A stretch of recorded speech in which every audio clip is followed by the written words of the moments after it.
Empaka zino ezatumiddwa Kibinge Netball and Football Tournament zatandika mu Oktoba omwaka ogwedde nga ttiimu ez'enjawulo okuva mu zooni 12 ezikola eggombolola lya Kibinge mu disitulikiti y'e Bukomansimbi ze zaafuganyiza mu mitendera egy'enjawulo. Mu mutendera gw'abakulu ttiimu ya zooni ya Katoolerwa be basitukidde mu kikopo ne Ssedumewente oluvannyuma lw'okumega aba zooni ya Maleku ku ggoolo 2-1 mu mupiira ogw'ebigere. Kati sebo kwato mugoba kwase mu butongole kapteni alino dawa ifana nchito tuze mu kubaka ttiimu ya Kiyoka zooni eyeetise empaka n'ewebwa ekikopo ne Ssedumewente.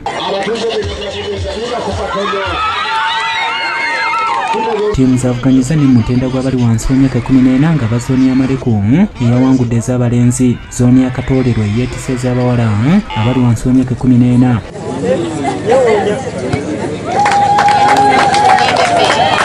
Abategesi b'empaka zino basuubiza nti zaakuzannyibwanga buli mwaka okutumbula ebitone by'emizannyo mu ggombolola y'Ekibinge mu disitulikiti y'e Bukomansimbi nga bakuzikozesa n'okusomesezaako abavubuka okwenyigira mu kukola okwewala okubeera bakireereesi ku kyalo. Twagala okukendeeza ku muwendo gw'abavubuka abagenda mu Kampala nga tebalinayo kye bakola.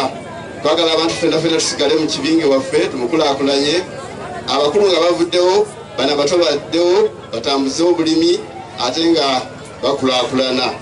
Ekyo ekigendererwa ekikulu lwaki twayingira mu mizannyo nga omulimo gwaffe kugula mwanyi. Gano ge makubo ge tuteeseteese abantu okubaagazisa ekirime ky'emmwanyi nga tuyita mu mizannyo, abakulu nga tuyita mu birabo bye tubawa okubateekerateekera emisiri gy'emmwanyi. Maneja abo abakulu babagambye abaana be tugenda okulonda bagenda kuba bamaneja abakulira emisiri gy'emmwanyi eyo mu byalo nga tukolegana nagyo mu butereevu.